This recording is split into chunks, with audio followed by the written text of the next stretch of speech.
Welcome to Blockchain Recorded, the podcast for the tech curious, where we talk about anything and everything related to the exponentially evolving crypto blockchain and Web 3.0 space. Blockchain Recorded's mission is simple: to share knowledge and insight and help evolve education in blockchain fundamentals and decentralization solutions. We at Blockchain Recorded are not registered investment advisors and do not deal with financial or trading token elements, nor offer any licensed financial services. The content of this podcast is provided for informational and educational purposes only, while the opinions of all parties involved are their own. I'm your host, Nina Tserar. I have a finance background, having worked on Wall Street and the pharmaceutical industry. After living in 5 countries and dedicating time to my family, I left the corporate world. Today, I work as a freelance consultant and am fascinated by the innovative space of crypto and blockchain, different ways of thinking, and the people that are making that happen. So let's talk blockchain.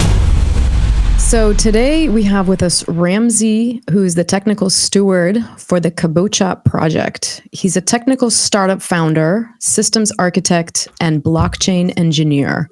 Ramsey, welcome to Blockchain Recorded. Thanks for having me, Nina. So I briefly introduced you, but we can continue on with your bio and your introduction. Sounds good. What led you to the world of blockchain? Oh, that's a good question. Well, so I'm Ramsey, and I'm a human being, and I've never really had a real job. I went to university, came out of university. Well, I didn't finish university. I played poker during university and then continued playing for 8 years, and I was really interested in I like games. And also being able to win and make a living playing games was a really cool thing. I used to like playing sports before, and then now games, and then poker. So I've always been interested in game and then game design and fair games. I always wanted to play in fair game. Mm-hmm. So fair game, not just games, but fair games. Definitely a fair game. You don't want to play in a rigged game, because you don't, and so. I played that for a good while, and then wanted to, get involved in things that were perhaps more valuable and contribute to something greater. So I started watching a certain news channel that has now been deleted from YouTube, but as of today, and there's the Kaiser report with Max Kaiser. He showed me what Bitcoin's all about. And how it's got these interesting properties. It's decentralized. There's no central authority, and there's this mining mechanism and things like that. And that kind of led me down the road of blockchain and how blockchain can be a tool to help design and create better systems. Money, but also in all types of systems, I'd say. So this is kind of what got me into blockchain, and that was in 2012. So I was kind of early to the game. No, that is early. And so back then, way back in that day, it was slightly different to what was going on. What's going on now. It was raw. It was cryptocurrency. It was still, you still had these it was all proof of work. Mostly at that time, you had one forum called Bitcoin Talk Forum where people would propose their Bitcoin forks, and there would be either no pre-mine or a pre-mine, and a slight variation on how many coins there were, and things like that. Long story short, at that time, this was before Ethereum. There was this energy of using these kinds of systems to build real systems in the real world. That's what I'm trying to get out here. I'm trying to articulate this. And it's kind of, and I'm going straight into bashing Ethereum here, which is I'm not really, that's not really my main intention. But it kind of, when Ethereum came around, it was kind of this alien spaceship landed, and it was okay, we're doing pre-mine, but in a very glamorous way, and they didn't call it ICO, but obviously Ethereum was the first ICO of ICOs, and it was about having, people were interested in use cases before Ethereum, and then when Ethereum came, it was well, how can we create this how can we create the tools for all these use cases to come about. And so, they create this smart contract blockchain, so to say a blockchain that was designed in a slightly more intentional way to enable smart contracts to take place. And those smart contracts would be able to have a bit more functionality than, that Bitcoin does. Fast forward quite a few years. How many years has it been now? 8 years. And, you have this kind of very big, very large market cap, there's a lot of interest and capital gone into it, building these kind of prototypes on a chain, which is interesting. And there's lots of interesting things going on there. But I would say one kind of critique would be I've been around for 10 years, and there hasn't really been much real world, systems being built. And I say I've been around for 10 years. I kind of came into it and then I left and then I came back a couple of years ago. Okay. And in leaving, it was the reason why I left. I just didn't see, I was yearning to build tools that was kind of useful to people, like products. Yeah. So I got into product development, product management, and, engineering products that would be, useful to an end user. And in this world, in this kind of crypto world, the end user was not kind of clear. The end user is kind of the token holder, but the token holder was sort of a passive investor. And, of course, there is lots of tooling that you can build around crypto for developers and things like that. And it kind of builds a system in itself. But anyway, I'm kind of rambling on a bit. But yeah, that's kind of how I got into blockchain.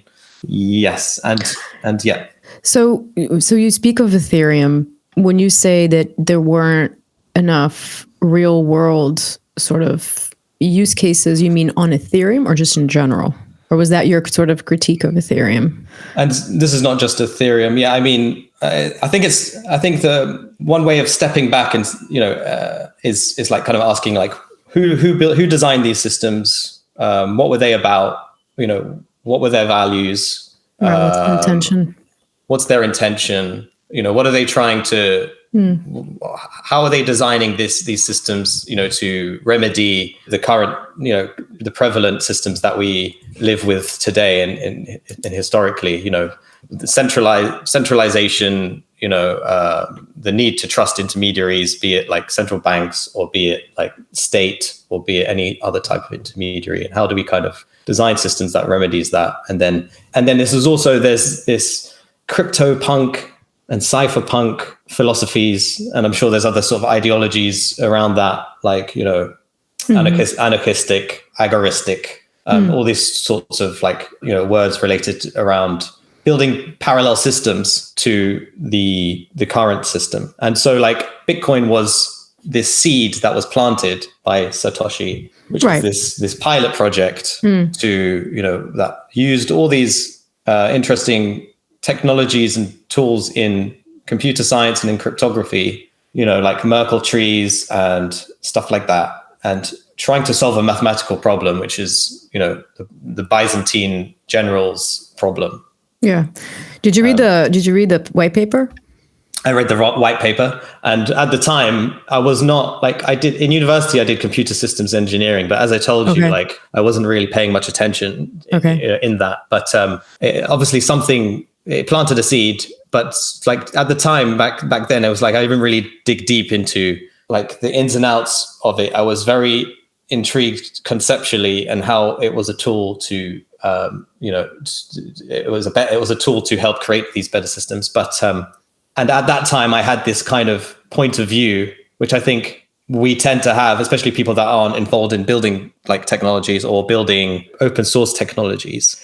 They have a mechanistic view of technology, and they see it as okay, we're going to have these technologies, which are these mechanisms that are going to kind of separate from humanity, but they kind of have this, they're going to kind of sit above humanity and just kind of, they're designed in a certain way to help humanity organize.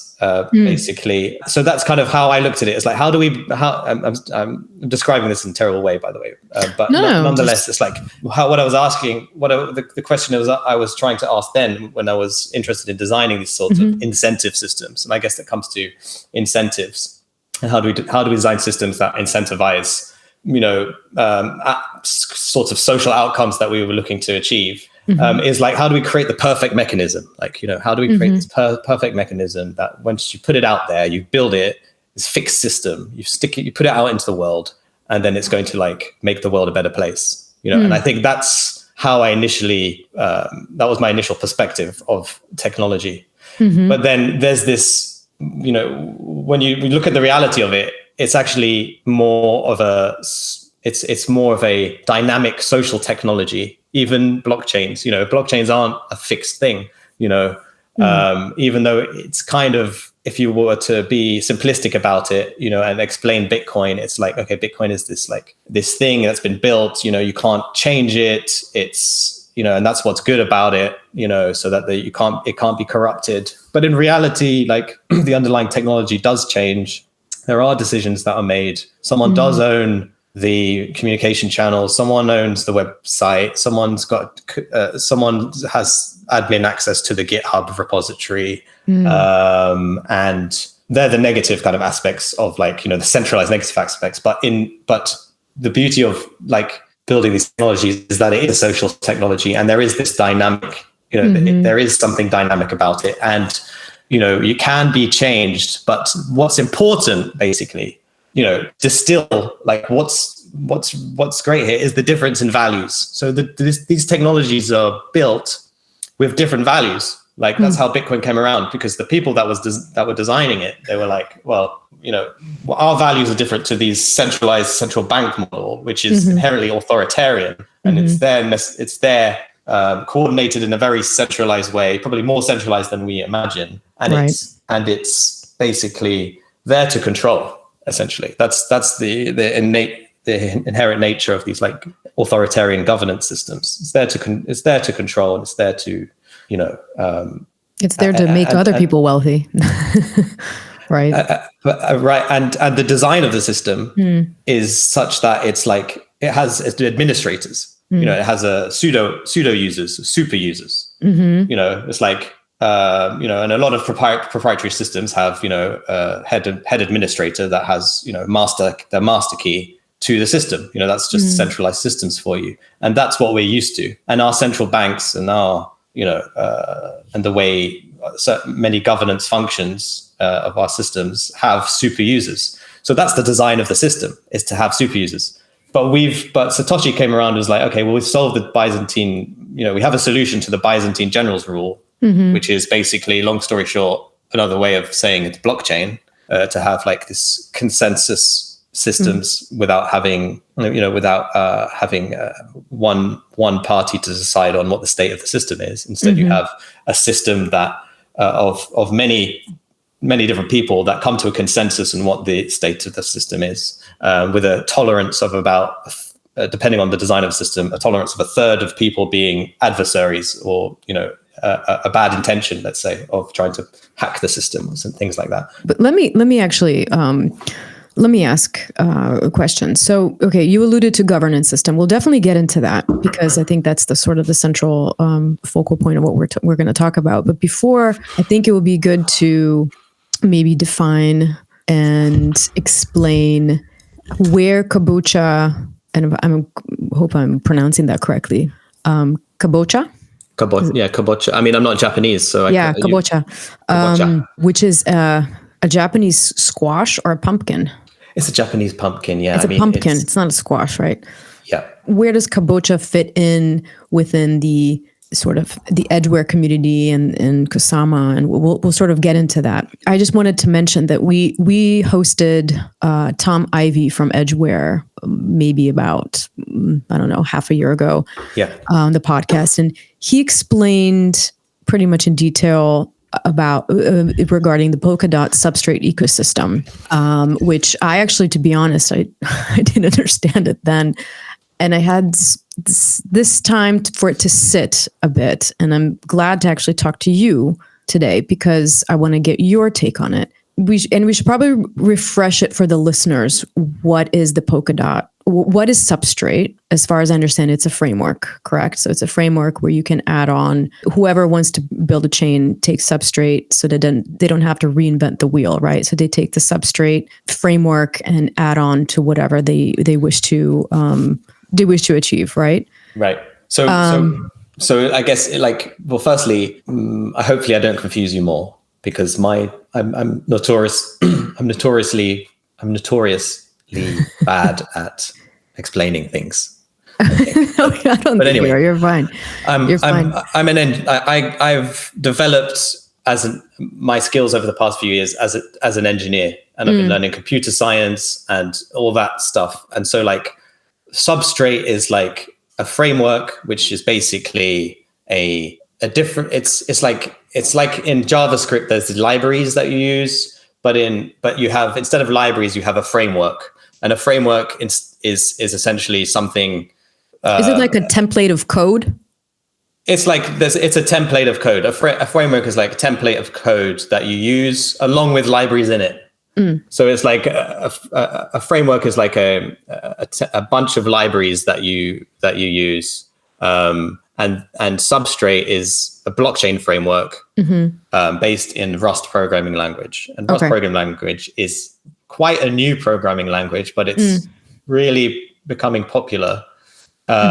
Initially, it was a lower level systems programming language, so it did really well with dealing with like bare metal programming. So like the programming you do at the lowest hardware level, at that lowest level of abstraction between hardware and software. But then it's recently also becoming really awesome at dealing with like web technologies and things like that. And so like, without going too deep into like Rust, because I'm not an expert in Rust. I've been learning Rust for the past year and a half, but it's a great language because, it's great for blockchains, because blockchains need to be very efficient about, the data, the way you store data on the blockchain. And Rust allows you to kind of be very granular about the type of data and how much of it, and and how much memory you're dealing with, and things like that. It's kind of like equivalent to a kind of C++ types of languages. So Substrate is a programming framework based on Rust that was created by an open source technologies company called Parity. And they initially worked in Ethereum because the founder, his name is Gavin Wood. Right. And if you haven't heard of him, he was a co-founder in Ethereum, and he was kind of responsible for building Ethereum essentially. And building Solidity programming language, that was the language of the smart contracts.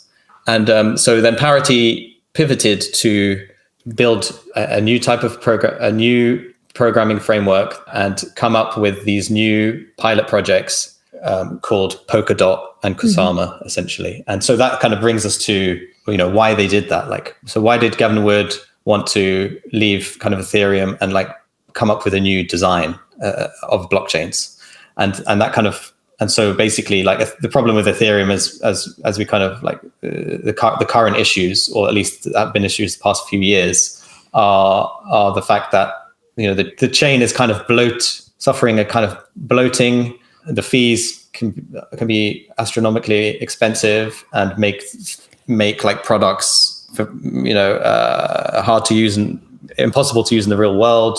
And so like the solutions to that have been like sharding, but they're kind of sort of afterthoughts to the current design, which is a single chain that has the capability to build dApps on top of it. And so Gavin Wood and his team, the co-founder being Rob Haffermeyer, and many other great minds, smart minds, group minds coming together, working on this new design. They have a different philosophy, a design philosophy. And so instead of having a single chain maximalist approach to designing a blockchain, they came up with a multi-chain minimalist approach. So that's Polkadot.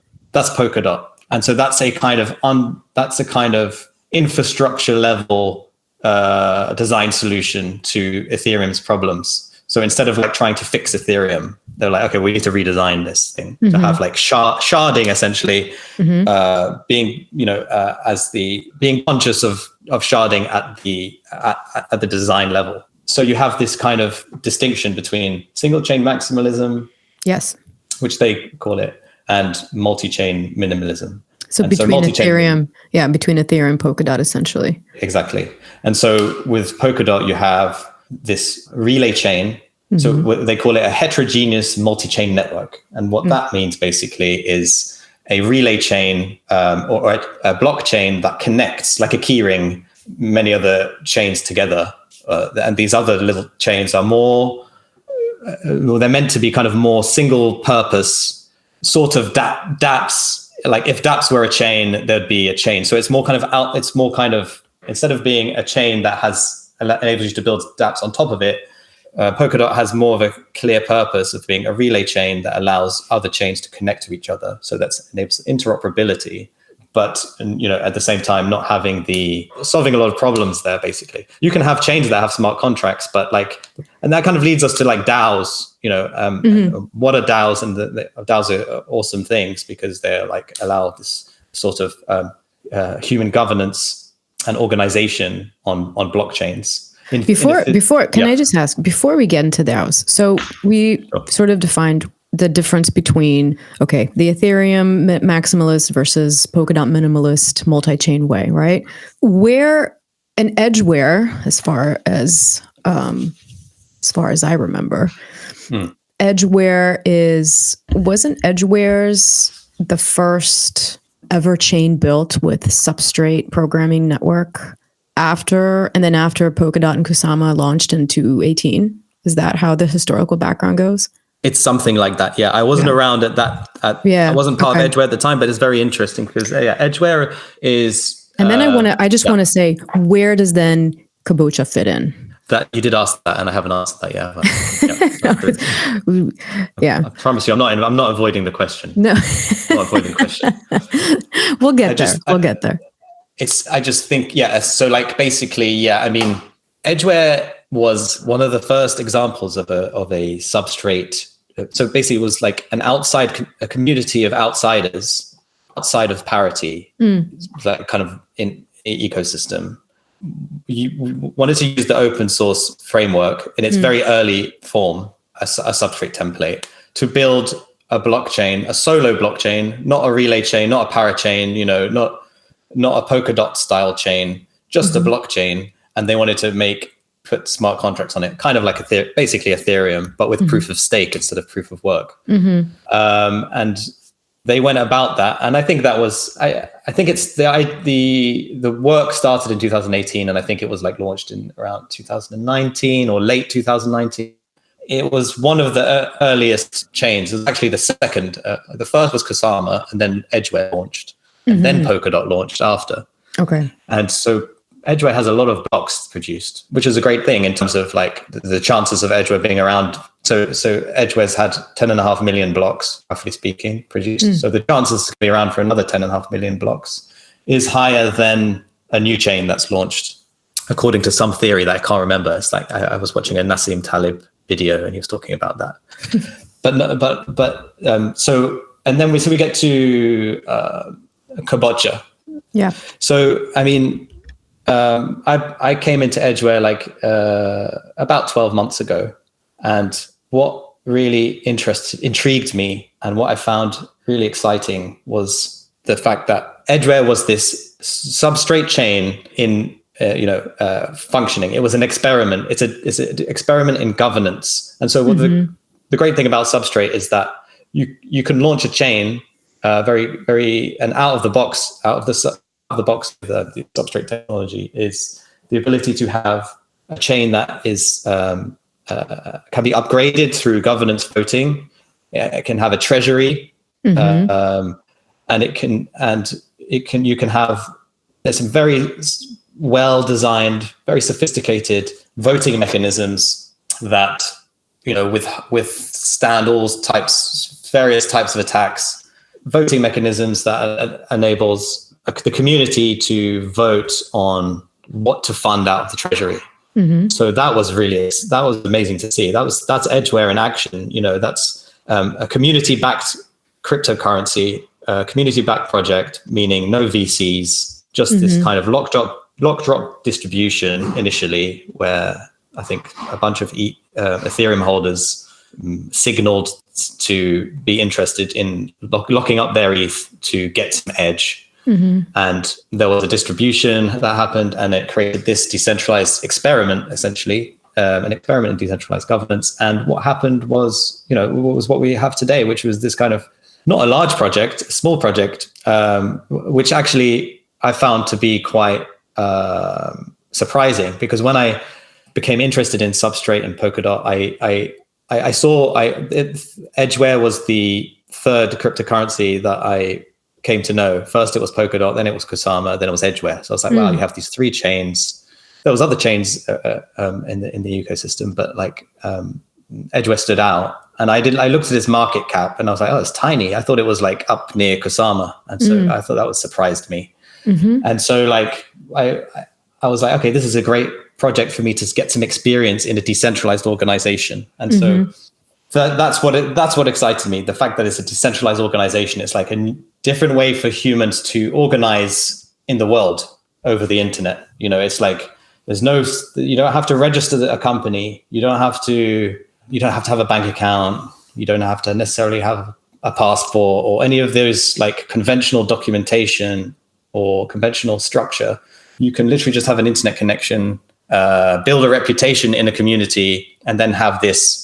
And then this community had this blockchain that has a consensus of the state, and that state has, money attached to it, votes. It has a treasury, things get funded, and actual real human endeavor can get funded to do whatever that community finds valuable. So essentially, everyone who's a part of this, so it's like you're part of this sort of organism, decentralized, and you can have a job, then you get paid, and you can do whatever you can contribute. Is that sort of what you're getting at? That's what, yeah, just in layman's terms. Sure. So for someone who's organism is a great word. We can touch this. It's like that's exactly what it is. Like, so when I came into Edgeware, and forgive me because I'm just like rambling. I could be a bit more concise about what I'm saying here, but like it's fine. It's like if you look at the Edgeware block explorer or the Polkadot block explorer on a link that maybe can be shown underneath here somewhere, that you see these blocks being produced, you see governance, you see the council, you see a democracy taking place, you see sort of like delegation votes, you see motions, as a government essentially, whether it's a corporate style government of like a sort of company shares type of government, or a government of like a sort of like a state. You can see that. You can, and so like that's very intriguing, and it's then raises the question of like what capacities do we have available now? What tools do we have available to design better types of systems with this decentralized component to it? This very the ability, if you value decentralization, be it decentralization of power, decentralization of not having super users controlling the system and having to rely on those super users who aren't necessarily voted, in a democratic way, and what tools now do we have available, and what is now possible for us, to then design new types of systems for humans to organize and have different values to the ones that, we see perhaps being embodied in the current systems that we live under. What will it take to create different systems that have our values rather than their values, or without being us and them, without having authoritarian values? What it would take to have, I'm more on the side of the truckers, in Canada currently. Right. That's what's kind of going on. I guess there's other bigger things going on this week, but let's say the truckers, I'm more on the side of the truckers and their mentality and their values rather than, the prime minister of Canada. And so those truckers risk having their bank accounts closed for having a dissenting voice over a policy that was, that doesn't represent doesn't represent their views, basically. So this is a very potent thing that we're dealing with here. We can design new systems that are censorship resistant, first and foremost. And there's lots to talk about this because it's very interesting. And talking to you, sorry to cut you off, but talking to you about this today is actually very relevant because you're speaking of systems and collecting your thoughts on that, sort of these network systems where they're decentralized. And one other point that I wanted to make is I think you wrote a piece on Medium where you mentioned that humans are self-governing. If I'm correct, I think it was it was a Ramsey on there. But yeah, of course. So the current events now are coinciding with exactly sort of what you're doing. I agree with you. I mean, without getting us and them and all that, I think the problem with the truckers or the issue is that people actually don't understand the concept of how this is all happening, or just the why it's not just an anti-vax propaganda, right? I mean, it's the whole system is sort of falling apart or not working, or powers are interplaying. But in terms of what you're saying, so humans are self-governing, and this secure, decentralized, on-chain governance system can essentially work. And like what you said, I'm sort of just maybe summarizing it, maybe in my own So words. humans are self-governing, you mean like I was talking about in the context of like in edgeware, like humans can be self-governing. Okay. That's what my question was. Right? Are you asking in the context of edgeware or just in general? Because then you kind of fall into the problem where what's the education system in the world? Well, the education system in the world is teaching people really not to be so self-governing, right? I mean, to obey and all that. Sure. But we can philosophize. We can really kind of get off on a tangent. But that's exactly. But like I'd say, if you look at these education systems, as you mentioned, like and like if we're to approach it as a sort of systems architect or a design, systems. To be conscious about the systems we're designing, and we look at the current systems and we look at its maldesign, and we look at what were the values that underpin these design of these systems, and and then now how can we create different systems that dissolve those old problems? It's not the typical kind of problem solution approach of like, okay, well, what's the problem? How can we get a solution? Because I saw a tweet about, I think it was from Vitalik, and it just kind of like exemplifies, like, basically it's like he was talking about like a problem of like the productivity of women in the workplace, and how the problem of productivity in women in the workplace can be slightly worse than men because of the fact that women have to have children. Right, it's the biological factor. Yeah, biological factor. And his solution to that was that women can outsource the birthing of their children in these like artificial sacks. Oh God! And this like, and I read that and I was like, is this real? Like, no, this is not serious. Like, no. And it was serious because it was like, because it was like, it was a reply to Elon Musk, and it was like, this is a serious solution. Jesus. And it's like, wow, okay, so it is it is a solution, but okay, like, well.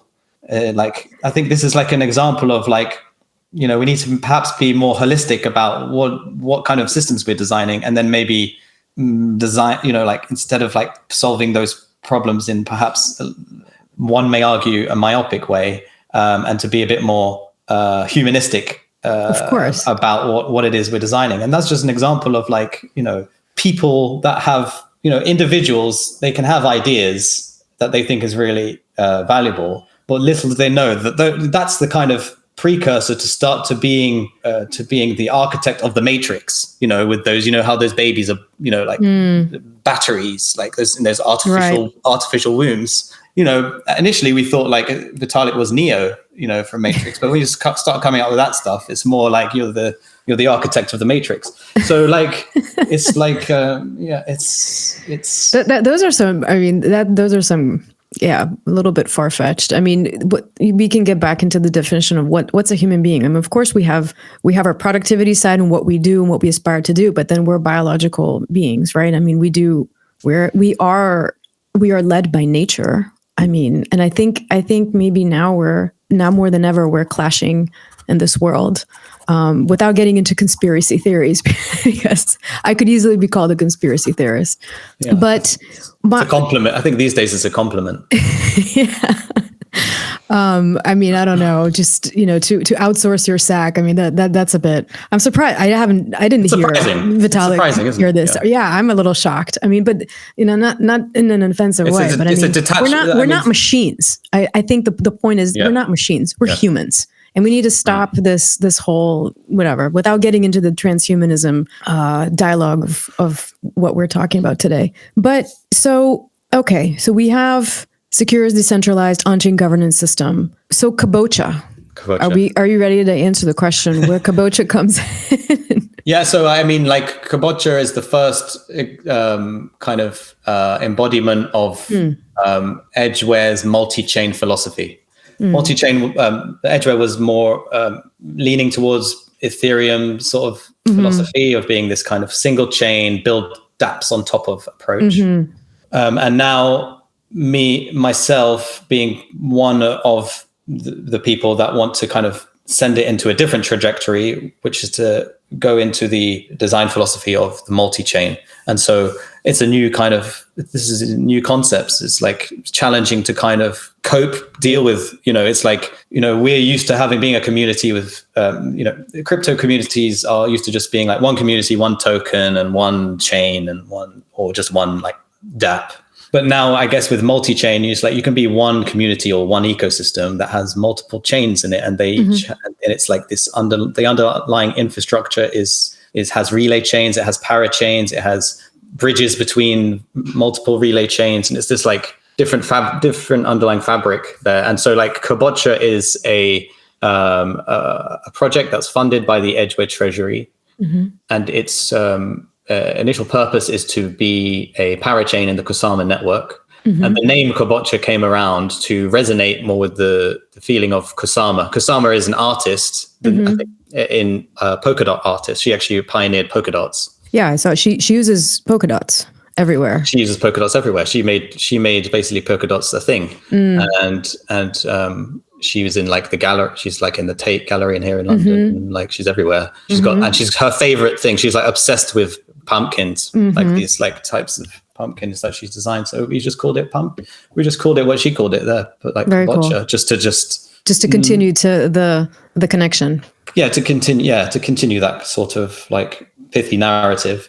And Edgeware, we're kind of like, we got a chip on our shoulder, like the Edgeware community, like we're kind of outsiders. Edgeware's always been like a group of outsiders from parity. And it was just like Kabocha is just a way of kind of like bringing together Kusama and, Edgeware. It's like, the community of Edgeware showing up in Kusama. Okay, we're Kabocha. And so it's like, and it's a birth, like we're a chain giving birth to a new chain. And that's kind of a new thing. Like typically you have these centralized like foundations or startups setting up a chain and starting from there. But we're actually already a chain giving birth, getting funded and like giving birth to a new chain. And you're a separate chain of Edgeware.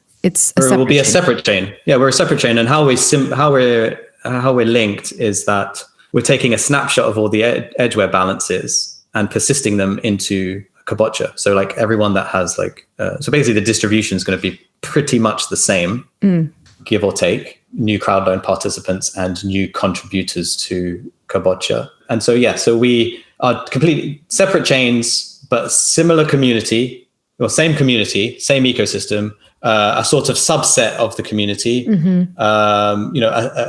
teams within the community working on a project within our ecosystem. We're trying to, like, one kind of perspective is like, if we were to do these large tech corporations in a decentralized way, what would it be like? Look at Google. They have all sorts of projects going on. They have, they're working on, they started with search. Now they're into manipulating people to get advertising revenue.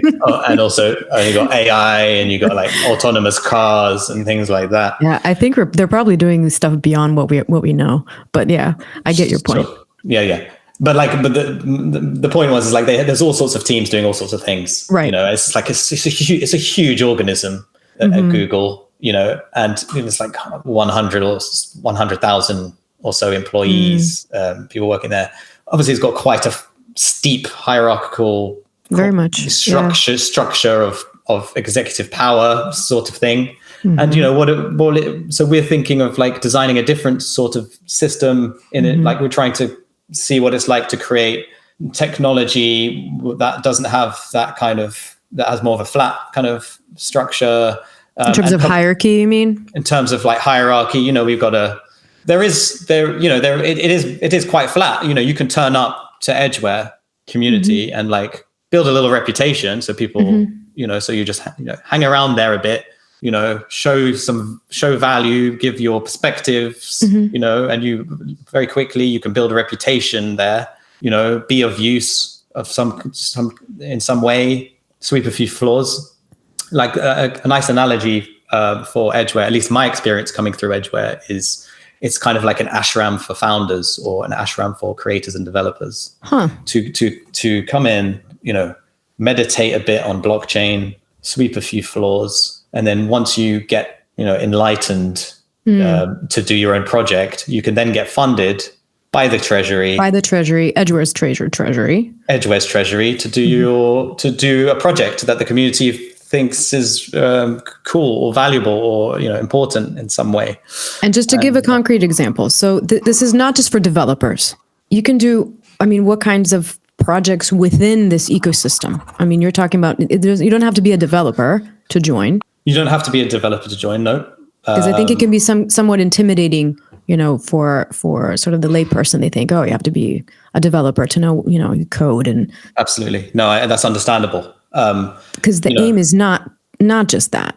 The aim is not just that. It's like the way I see these decentralized organizations, and I'm intentionally not calling them DAOs because DAOs are layer 2 dApps on a blockchain. So they don't have total sovereignty over, they can't be they don't have self-determination over all the decision making about, their underlying infrastructure, like the fees. They don't have control over the fees. They don't have control over whether there's a fork and whether there's a consensus amongst the wider ecosystem to choose to do that fork, and what's going to happen to the assets in their dApp, that are connected to other physical assets. How does that work? There's going to be, they don't have sovereignty over everything. So the decentralized organizations like Edgeware, it's almost more potent than a DAO because it has control over its underlying infrastructure. It can make design choices. It can make changes over anything it wants, including the fees, and it's not affected by as many external factors.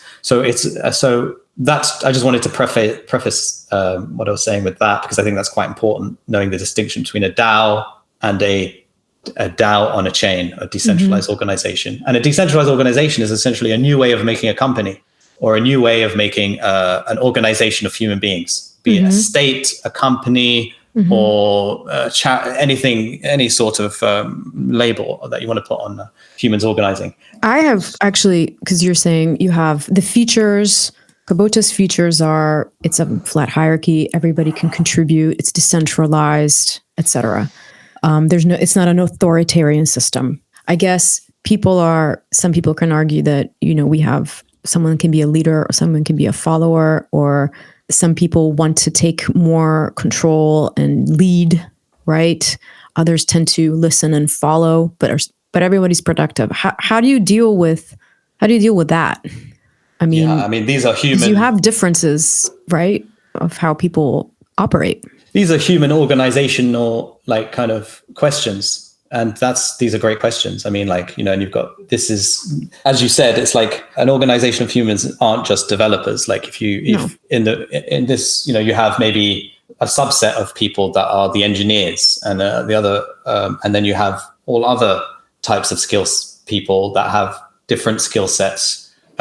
Contributing value in their own ways, and the questions you raise are human organizational questions. So what we have here is we have an organization that has a blockchain, that has its own cryptocurrency, that is self-organizing, that's self-governing, and it's self-determining, And so that's really cool. And so all these questions you ask is really important questions. And it's like, well, how do you, it's like, depends on the values of your community. It's like, how do you want to design do you want there to be some sort of hierarchy? Do you want to be there to be, do you want like permissions do you want kind of administrative rights to be earned from people that have a high enough reputation? And how do you deal with that? Like, what's your version of democracy? What's your version of governance? There's no fixed way, and there's no perfect way, and there's no perfect system. Right. But it's the community can determine what that system is. In our community,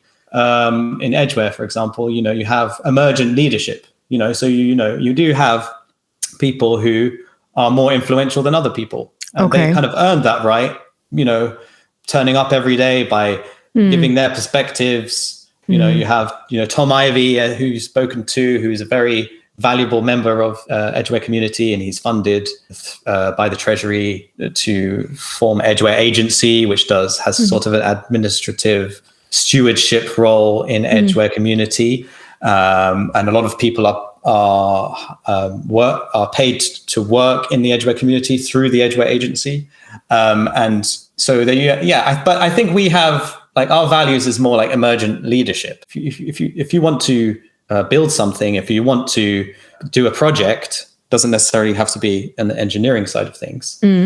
And the community resonate with what you're doing, i.e. the resonant values, then you can get funded by the Treasury to go and do that, as your own independent team. It's all dependent on the maybe some of these DAOs and some of these projects and these experiments showing up in crypto, maybe they want to have sort of like dictatorial leadership in the human element of the organization. They want to have decentralized consensus infrastructure, but they might want to have leaders. So like, look at Vitalik, he's a thought leader, he's a very influential person in Ethereum. He's tried to separate himself from Ethereum because I think that was from he didn't want it to be as influential, because he wanted Ethereum to be more of its own standalone thing. And I think that's, they've been successful at that over the past couple of years. But you have that kind of emergent leadership, I'd say, in Edgeware. But yeah, what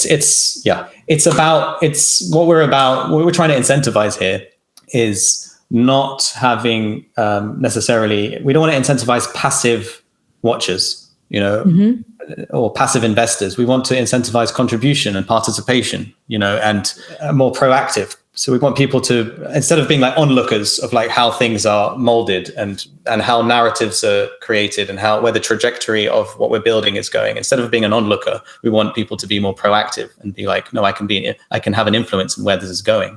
In my experience coming into Edgeware, I guess it was a small enough community to come in, learn, to sweep a few floors, and to have a say, and for that, and to build a reputation, and to like have some level of influence in the direction of it, which is an awesome thing about Edgeware. And other people can do that. It's just a question of like finding a community you find to be resonant to you. With your values. Did you have a vision of what you wanted to do before you joined Kabocha, or did you actually join Edgeware first and then develop Kabocha? I'm not sure how that works. Or did you? Yeah. Or did you just, because the values were resonating with you, did you just evolve from there? First, I joined Edgeware, and then Edgeware wanted to be a parachain on both Kusama and Polkadot, just like all these other projects. Right. So like that was I found that to be kind of, Tom Ivy steered me in that direction. It's like, well, why don't you contribute to the parachain project, But before coming into Edgeware, I wanted to do a project. Like I went on Polkadot.js apps, which there might be a link for. And, you just see the governance, you see the blocks, the block explorer, you see your account, this is a decent enough user experience of like decentralized governance taking place. And it's like blew my mind. I was like, this is amazing. Like, let's more projects like this. Like, so I started a project called DGov, which was, related to building tooling, building more community to kind of like introduce these ideas, introducing these tools to other outsiders from cryptocurrency and crypto world, who are also have values of decentralization, and things like that, and using and using technology to counter the authoritarian technology that we are experiencing in the techno-feudal world of those big Goliath types of systems that we enter into, like Apple's and the Facebooks and you enter into those systems and you have no real say. You just if your account gets switched off, or if your app gets turned off, you might have put hundreds of thousands of dollars into it, or you might put all your time into it. But you say something that is against their rules, and that's it. It's game over. So, but I thought I didn't know much about joining a community and having experience there. So I thought, okay, let's join Edgeware and get some real experience in this sort of governance experiment. And that's been just very, very rewarding and very enriching in experience. So where would you say you are? You said you joined 12 months ago. Where would you say you are today versus the 12 months ago that you joined? It's like, have much more experience in working with a group of people who want to do similar things, and learning what it takes to nurture a community, and how valuable it. That's 50% or more of it is in the human organizational element. Right. You have the other part of it is obviously the technology you're building, the technology, the social technologies you're iterating on. But yeah, I mean, the tools are already there. We don't need to have necessarily all these bells and whistles that we have the decentralized share system. We have the votes, we have the token, we have the ability for it to be distributed across various nodes. So we have the ability to fund human endeavor, like through a treasury, all in a self-determined way. That's plenty. That's basically, it's really something that's quite potent, to be honest with you. Yeah. Can you talk about network publics? Fires me up every day. I know I've said the words decentralized organization probably at least 25 times now, but it's so network publics is another way of saying decentralized organization without having to say decentralized organization, different words basically. But it's network publics is something that we're building sovereign systems. This is very empowering.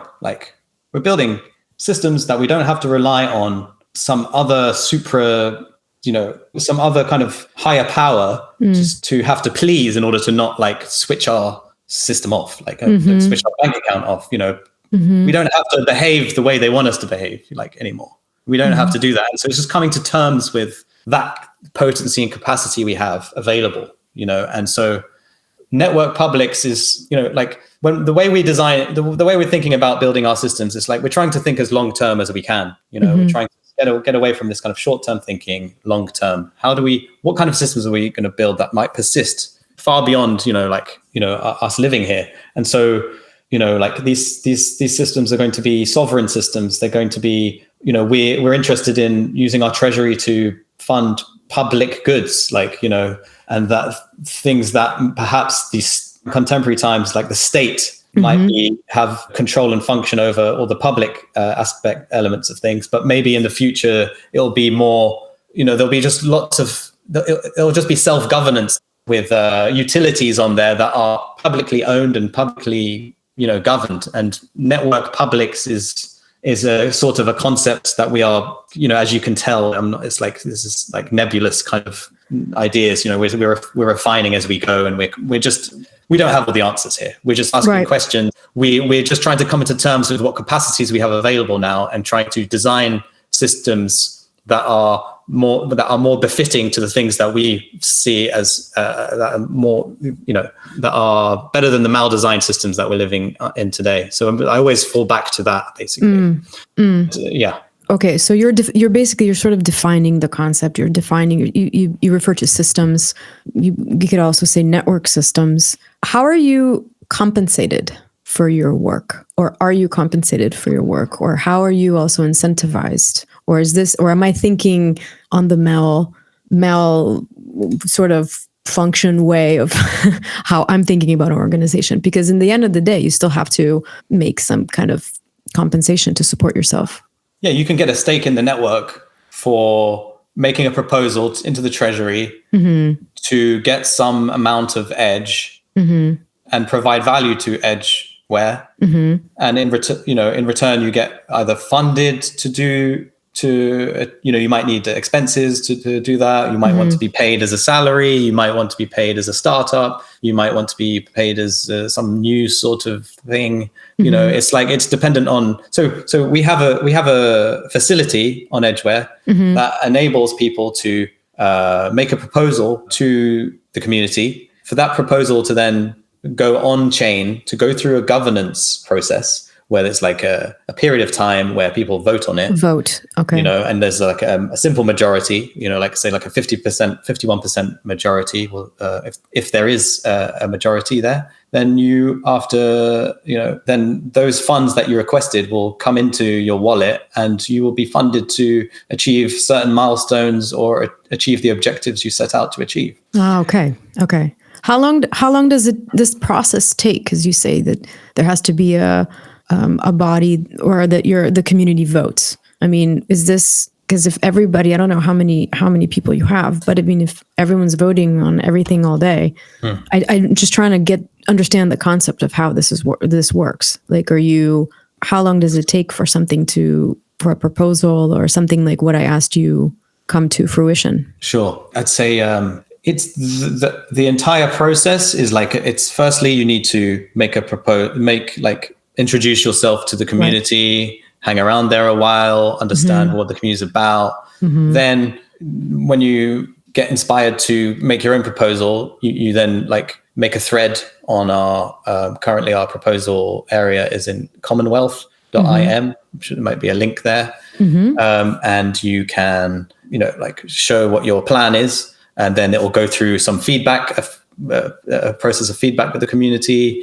There might be some changes being made, that makes it even better. That might take a few weeks. It might take more than a month.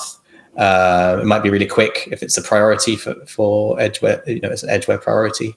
And then it will go, and then once you feel like, you're happy with your proposal and you get, then it will go onto the chain and it will get voted on. And now the cool thing about Edgeware is we have like network services stewards. So like I'm a steward. I'm more of a technical steward. My job isn't to be talking necessarily. Like I'm more of a actions person. So this is like my rambling is like only people have. This is a challenge for you. I don't get paid. I don't get paid for this. Like this is not. I get paid more to like kind of build like on the engineering side of things systems. and systems, of course, like and process management and things like that. But like you have network service stewards, like Rich in our community. Rich is one of them, and like he will chaperone you through the process of making a proposal. He gives great feedback. He will, if he's he will disseminate it across the community, so to help get the maximum feedback that from the community, and then he will help you put it on the chain.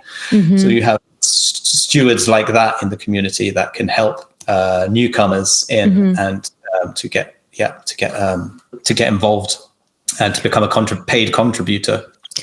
Very interesting. I mean, it's hard to verbalize and explain this because it can be abstract thinking to a lot of people, but it helps to paint the picture what actually you're about, right? And how you're connected with Edgeware, and also how you're connected with Kusama, because you did mention you are a parachain on Kusama. So how does Kusama interplay with you, or does it? Once you join Kusama network, you need to go through a parachain needs to go through a crowd loan process, which is not really a loan. It's more of a stake, lock up your tokens, lock up your Kusama tokens in order to vote for a parachain project that then can win a lease, can win a slot into the network, the Kusama network. And once you join that network as a parachain, you can be interoperable with other chains, and then you can do lots of cross-pollination activities, and you can send transactions across to different chains and like do all sorts of interesting experiments, which is only just we're only at the beginning of as in crypto. So that's really awesome. Like for us, we're also building our own multi-chain system. So we'll be building our own relay network. So Kusama for us, like it will enable us to have a KSM Kabocha pair, a token pair on the decentralized exchange. It will enable us to then bridge our network, our relay network, to Kusama through Kabocha's parachain, amongst many other things that we will be that the community of Kabocha will be proposing in the future. You know, we'll have our own proposal system, and the contributors there will be, you know, determining, and the community will be determining what is valuable to build there in the future. So like my job really is to kind of, as the technical steward for Kabocha, is to coordinate the parachain integration and help maintain the parachain over its the lifetime of its leases, basically. That's my role in Kabocha. Yeah. Well, we've actually been talking for quite a while. I wanted to ask you, what's your sort of on forward-looking future roadmap look like? What are your next steps? You mentioned your own relay chain. Yep. So we want to further like embody our multi-chain philosophy by like, I guess that one thing we didn't touch upon is the fact that we are kind of like an incubator of team. Well, that's what we are. I just didn't mention it. That's all we've been talking about, is essentially we're an incubator of new projects. So people and teams are going to, and founders and creatives and developers and are going to come together and they're going to get funded through the treasury, and they're going to build projects in the future, be it new parachains, new chain tools, new types of infrastructure, or other types of projects that are, you know, other types of use cases. And so we are going to continue being an incubator of new projects, and we've kind of simplified what it is we're about. You know, it's kind of like we're kind of self-actualizing as a community. You know, we're becoming more intentional about what it is we are, and therefore we can be a bit more, long story short, essentially we're going to build more chains in our multi-chain network. We're going to be a chain nursery. We're going to be a chain factory, a chain farm. There's all different words going around. In like that chain nursery. A chain nursery. That's very cool. Yes, Rich coined that, and I've stole that from him. But yeah, it's a good one. So we're like a nursery of chains. So we'll be at the like kind of like Web3 Foundation. They provide grants to people and teams. And we can kind of fit in, if you will, in like the starter. We can provide starter grants that then maybe teams will go on to get further funding from Web3 Foundation, or they'll build their own chain and be self-determining. You know, they won't need to get external funding and resources. But yeah, so the aim really is to continue to fund like valuable projects that incentivize like the better things we want to see in the world, essentially. And this can be anything again, right? This is not just sort of in terms of developer speak. This could be across any industry. Any industry. This is I'm trying to keep this generalized, and just in the same way a company is very general. Right. Like, you know, we're just creating the infrastructure for like these new forms of companies, new forms of organizations. So like whatever you want to build and create, or however you want to structure it, is up to you. Like there's a lot already been built through you know, the parity ecosystem. They've built a lot of great stuff there, and we you know, are using that open source technology to add our twist to it and imbue our values, you know, and values systems, decentralized organizations. This is like goes around like every day. Like this is what, yeah. No, I mean, you're basically taking that and you're basically formulating, as far as I understand, you want to really from bottom up, right? This is just, there's no other way to do a bottom up approach. You can't, I don't know. We actually had a conversation before about this. How can you fix something that exists, or should you just build it from scratch, right? So you're essentially building an ecosystem from scratch that's based on what you believe in, and basically you will be an enabler of how people are organizing and working and just contributing in different forms of, whether or not it's projects, whether or not it's I don't know, whatever you call it. I mean, it is sort of an abstract thought, but I mean, on that note, maybe I just want to ask you, this is my final question. What have I not asked you that you want me to ask you, or that you want to add to what we just talked about to sort of paint the picture? I'm not very good at this. You're not good at painting the picture. I'm not very experienced in that's precisely fine. Articulating our plans necessarily, or kind of our roadmap and things like that. But we've covered a lot. I mean, I feel like I've communicated the energy of what we're about. Mm-hmm. Like Definitely. We're trying to be different as possible. We're trying to be holistic about the system, the things we're building, and we invite other people who resonate with this, whatever kind of the energy I'm trying to communicate, albeit kind of perhaps it's not been super clear, but maybe you can invite other people on that could be way more clear about what we're about. Like nonetheless, I'm sure there's I don't have an answer. I don't know. No, I think you've definitely articulated, I think it was very, very good to understand, because the name Edgeware, Kusama, Kabocha, they all sort of pop up, and maybe people don't really understand, maybe, inside the crypto community, blockchain community, maybe, but it helps to verbalize things, right? To sort of, and maybe actually I'd love to invite you back next time, and maybe Rich can join in some time and see how you've evolved.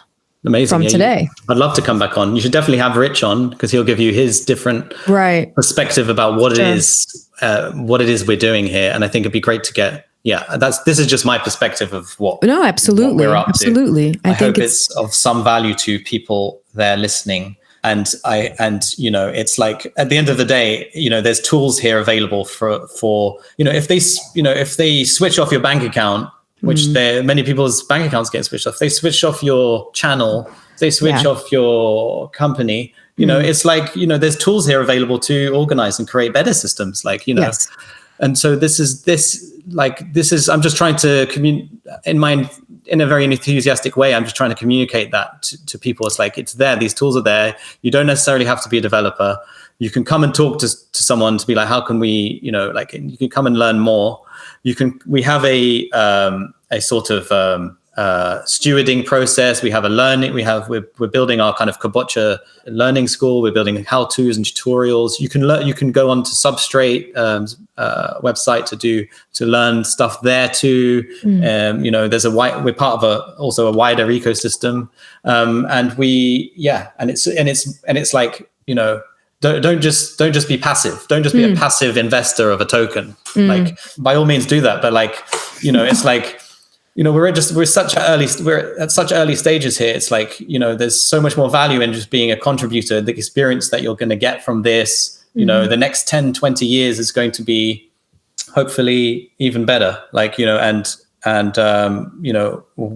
helping to mold that trajectory. It's not, the future's not determined, we can determine it. We don't have to feel, like helpless. These things are available here now. These tools are available, and we can use them, and we don't have to feel like we're being dictated upon, and we don't have to feel like we've been locked in and there's nothing we can do. Like there's plenty. The future of technology, the future of these of the technology landscape can be much better in the future. There'll be better types of Amazons and better types of Facebooks and better types of Twitter and Google and Apple and all that stuff. It can be better, but it's down to us to participate, contribute, organize. It's not about being too idealistic necessarily, or polarized in like, okay, well, it's like, like we're trying to do things different here. We're trying to just be different.